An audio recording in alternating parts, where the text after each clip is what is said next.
আমার তো ভাবতেই কষ্ট লাগে। একটা মা একটা সন্তানকে এত ছোটবেলা থেকে লালন পালন করে লেখাপড়া শিখিয়ে বড় করে আজকে তার যখন সবচাইতে মূল্যবান সময়, সুখের সময়টা, ওই সময়টাই মা তার সন্তানদের পাশে নেই।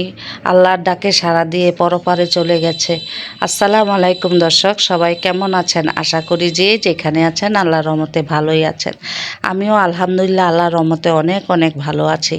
তো এটা হলো কালকে শুক্রবারের ভিডিও। আমরা দুই বোন দুই ভাই মিলে আমরা ঢাকা যাচ্ছি আমার বড় ভাইয়ের একমাত্র ছেলে, ওর জন্য মেয়ে দেখার জন্য। তো এখন দেশে নেই, ও আছে লন্ডনে। তো আমরা ভাবতেছি যে ও দেশে আসার আগে মেয়ে দেখে রাখি। তো এই জন্য আমরা সবাই মিলে যাচ্ছি। মাঝখানে খিলগাঁও থেকে আমার বড় বোনকে নেব, আর আরেক বোন, আমরা চার বোন। আরেক বোন উনি সৌদি আরব গেছে হজ করার জন্য, এই জন্য উনি যেতে পারেন নাই।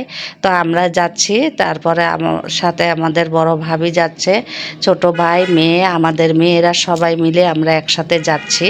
তো আমার যাচ্ছি। আর আমার বেশি বড় ভাবির কথা আমার মনে হয়েছে যে আমাদের ভাবি যার সন্তানের আজকে বিয়ে, আজকে আমরা সবাই আছি, শুধু ভাবি নেই। ভাবি অনেক কষ্ট করে এই ছেলে মেয়েদেরকে লালন পালন করেছে। কারণ এই ছেলেটা যখন হয়েছিল তখন ভাবির প্রেশার ছিল। তো ও একটু বড় হওয়ার পরে অনেক দুষ্টামি করতো। তো ও সারাক্ষণ দুষ্টামি করতো আর ব্যথা পাইতো। আর ভাবি যখন ও ব্যথা পাইতো তখন দেখতাম ভাবি কান্না করতো, বলতো যে ও এত দুষ্টামি কেন করে আর ব্যথা পায়। এই জন্য ভাবি খুব কান্নাকাটি করতো।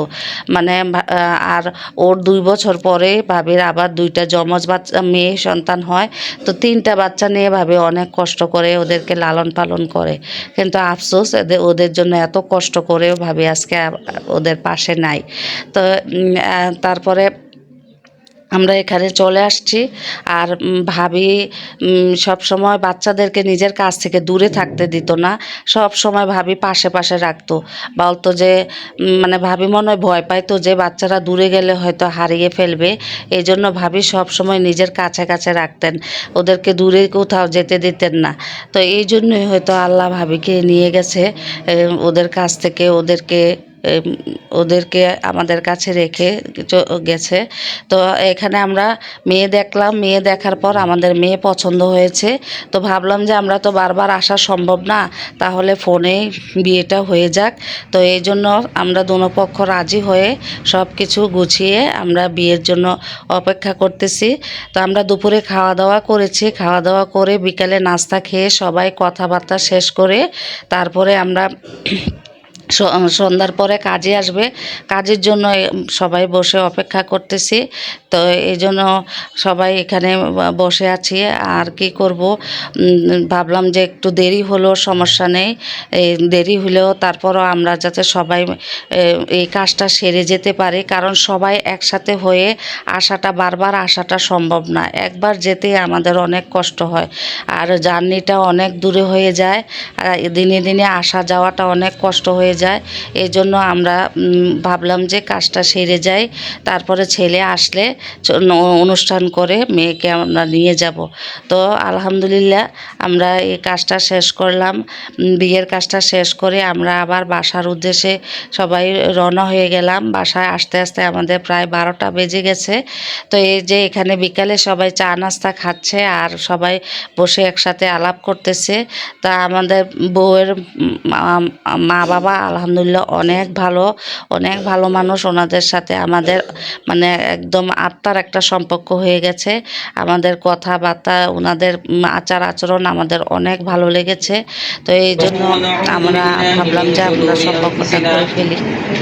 ومن سيئات أعماله من يهد الله فلا مضل له ومن يضلله فلا هادي له ونشهد أن لا إله إلا الله وحده لا شريك له ونشهد أن سيدنا وحبيبنا ومولانا محمد صلى الله عليه وسلم الذي أرسل رسوله بالحق بشيرا ونذيرا وداعيا إلى الله بإذنه وسراجا منيرا.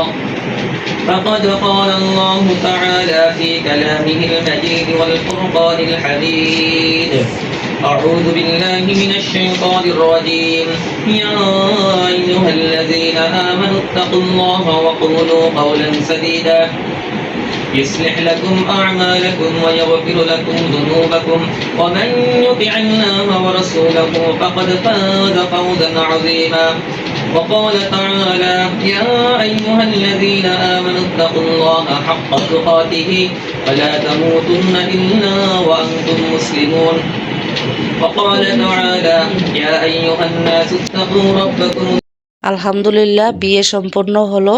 সবাই ওদের জন্য দোয়া করবেন। আর আমরা এখন বাসায় চলে যাব।